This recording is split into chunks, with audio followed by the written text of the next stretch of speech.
নমস্কার বন্ধুরা, ভালোবাসার গৃহকোণে সকলকে স্বাগত। আজ আবার একটা নতুন ভিডিও নিয়ে আমি তোমাদের কাছে চলে এসেছি।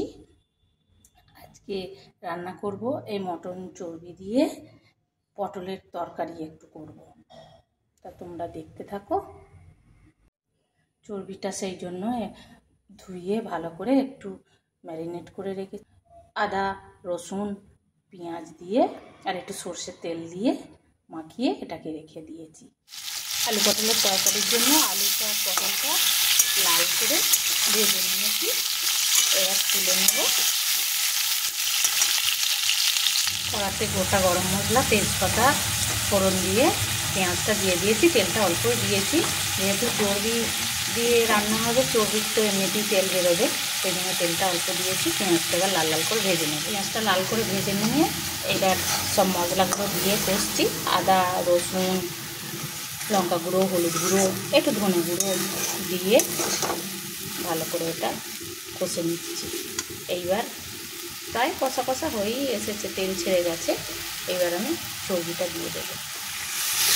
চর্বিটা দিয়ে এবার ভালো করে এটাকে কষিয়ে নেব।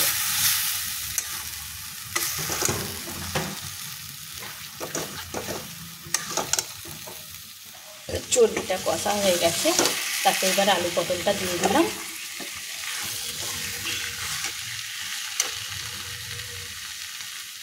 এবার এতে একটু টক দই, চালমগজ, কাজু, 4-5টা কাজুর দানা আর একটু গরম মশলা মিক্সিতে ঘুরিয়ে দিয়ে দিলাম।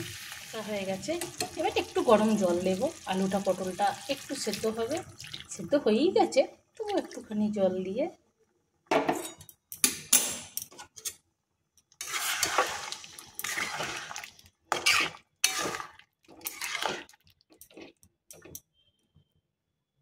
একটু নুন দেব।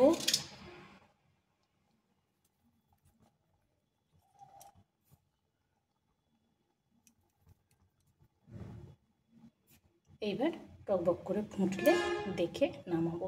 এই দেখো বন্ধুরা, রেডি।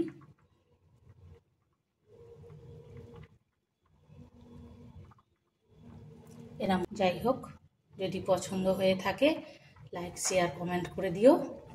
টাটা বন্ধুরা।